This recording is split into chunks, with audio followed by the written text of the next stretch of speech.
I'm here to present what we've learned from the many decades of scholarship on well-being at work. I will not be able to cover all the details, of course, but I'll try to give you a bit of an overview of what we've learned and where we're still working towards increased understanding, especially as our world changes. But before I get started, I wanted to do a little bit of a thought experiment with all of you. So you all work for some kind of organization, or perhaps you're a student, or if you're not working right now, maybe think about your most recent organization. I'd like you to think about, what is that organization an engine for? What is it there to do? What is it designed to create, to generate in this world? You may have immediately thought about something as simple as profits, if you're a for-profit company, but think more deeply than that. What kind of ways are you trying to create those profits? So most likely, if you're a company, you might be thinking about one of these kinds of outputs from your organization, that you're there to be innovative, like a Microsoft. You're there to create service. Perhaps you're working for a nonprofit and your goal is to provide service to people. Or you may be an academic institution trying to generate knowledge, or a manufacturing company there to produce efficiency. But I would guess that none of you were thinking about your organization as an engine for well-being. And the reason I raise this is because this is a call to action that our former US Surgeon General made to all the corporations in our country, and really, when you think about what we just learned from Mr. Kurita, for the whole world, which is, can our organizations shift our focus to becoming engines for well-being for their employees and for the people that they serve in their work? I'm going to cover 3 basic points in this presentation. The first is how individuals, organizations, and the broader society can benefit from focusing on worker well-being.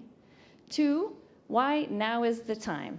We have been working towards this for a while, but I think we're at an inflection point, especially with AI's increasing role in our worlds. And then 3rd, how? How do you transform your organization to become one that generates well-being? As an academic, though, I have to start with definitions. It's really important that we're speaking the same language, that we have the same concepts in mind when we set a target. And I will tell you that there are many, many different ways to define well-being. Here are just 3. This is one from a Great Place to Work. That's an organization that ranks organizations, other companies, by how well they do provide well-being for their workers. They have these 5 components. Here's another one. This is from the Gallup organization that's very well known for their global studies of employee engagement. They have their own. Everyone seems to pick 5 elements. They have their own 5 elements. And then finally, we have the one that was associated with that call to become an engine for well-being from the US Surgeon General, another 5 components. So you can choose which one that resonates best with you and your organization, but I do suggest you start there, defining what the goal is. What are you trying to achieve? What does well-being mean? How do we measure it? I use a very simple framework in my own research that has 4 components. So these are the different kinds of health that I think employees are seeking: physical health, mental health, social health, and financial health. And so if you just think about those are very different types of outcomes that we're trying to achieve as an organization. So as you become an engine for well-being, be clear on which ones you're targeting and how. In my research, I mainly focus on this 3rd one of social health here, and I'll provide just a couple of examples of research findings about how this kind of focus on social health can change your organizations for the better. So we have found, through studying people's social well-being at work, that there are benefits that accrue at the individual level, the organization, and can be extrapolated to think about the societal level. This is just a list, because I don't have time to share with you all the many studies that I and others have done on this topic. But if you just look here, you can see all these things that employees can gain when we increase their well-being in this domain. They certainly will have higher engagement in their work. They're more satisfied with their jobs. They're more productive.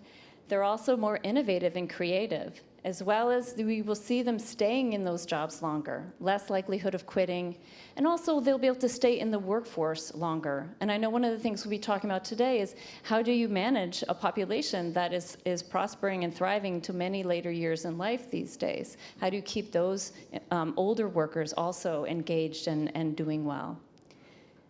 Now, at the organizational level, I flipped it to think about what it's not happening when you focus on the social health of your employees. In this case, you're going to have lower things that you don't want. So lower absences, lower people not showing up for work, fewer people quitting. You also have lower healthcare costs if you're an organization that provides healthcare benefits for your employees. And one of the reasons is because people who aren't doing well in those domains get sick more often. And they also may have long-term chronic conditions that can stem from that stress over time.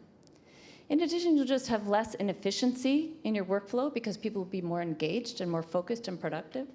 And finally, you'll have less unethical behavior, less cheating, less behavior, toxic behavior, things you don't want.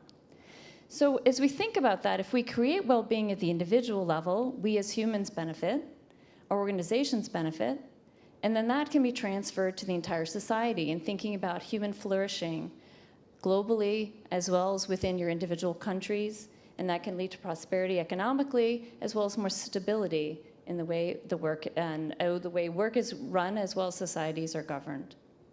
So many, many benefits can come from this focus.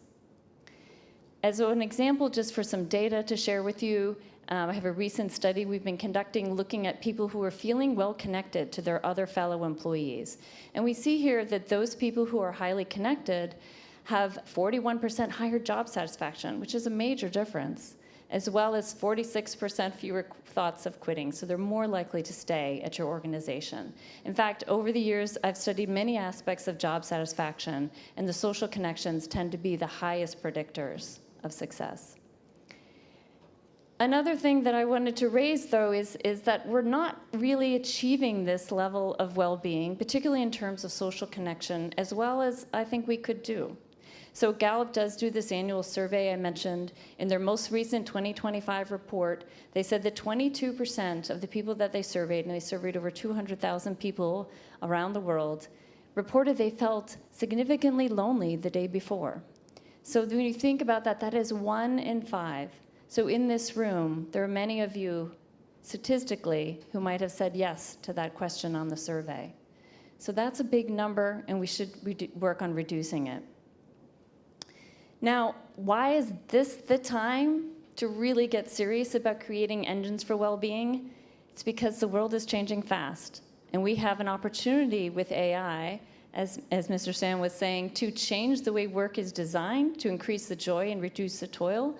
But we also have a chance for AI to change the way we interact with each other and connect with each other at work. And I would love to see more conversations about that happening. In a new study that I have right now on pilot testing, we asked the question, when you interact with AI, Copilot, ChatGPT, Claude, and so forth, do you feel less lonely at work? Because we know that AI is very friendly and also very supportive. It always makes me feel like I'm incredibly intelligent when I ask it questions, gives me lots of positive feedback. So is that making us feel connected? 26% of people said yes. And on the one hand, I think, well, that's great news because we want to make people feel connected and less lonely because we want to achieve all those benefits of them not feeling that way. But on the other hand, is that the solution we're looking for? Do we want to become more attached to AI or to our fellow human beings at work? And the way we design AI, the way we use AI, will really make a difference in what outcome we see. So finally, what can we do? And again, this is going to be just a brief overview of many decades of research. And also, I will say there's still many decades to come. We still need more answers.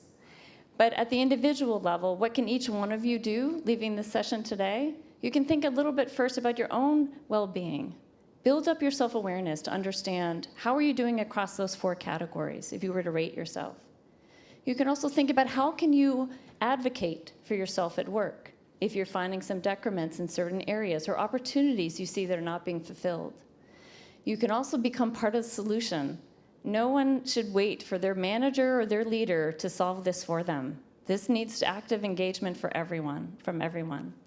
In addition, I hear from many, many senior human resource professionals and other leaders that they have offerings to increase the well-being of their employees that never get used. So do educate yourself about what's available in your organization and take advantage of those supports that are there. As organizations, I do believe we can prioritize this better. We can certainly increase the amount of data we use. We have many good metrics that have been validated in science that could be adopted. They're for free for organizations. And we can increase the investments that we make in terms of thinking about the returns, evaluating programs, well-being programs very critically, and discarding the ones that aren't working and adopting more ones that are successful, that will be shown to be helpful. And then finally, really thinking about how you manage people makes a difference. What are you rewarding? What are you promoting? Who are you hiring for? Those decisions make a big difference for people's well-being, as well as the social fabric of the organization. And as societies, we can do more to raise awareness, break down stigma. We can think about how organizations like governments can sponsor pilot tests, how we can shape policy to encourage more worker well-being, and foster community building outside of the workplace as well. And so I'll just leave you with this quote, again, from the same report from our former U.S. Surgeon General, is that we really do have the power to make our workplaces engines for mental health and well-being. It may not be easy, but it will be worth it, because we do have so many benefits that will accrue to both workers and organizations. And here we are at the World Expo. I will add on this paraphrase to say that we also can really benefit the entire world by focusing on these issues. Thank you.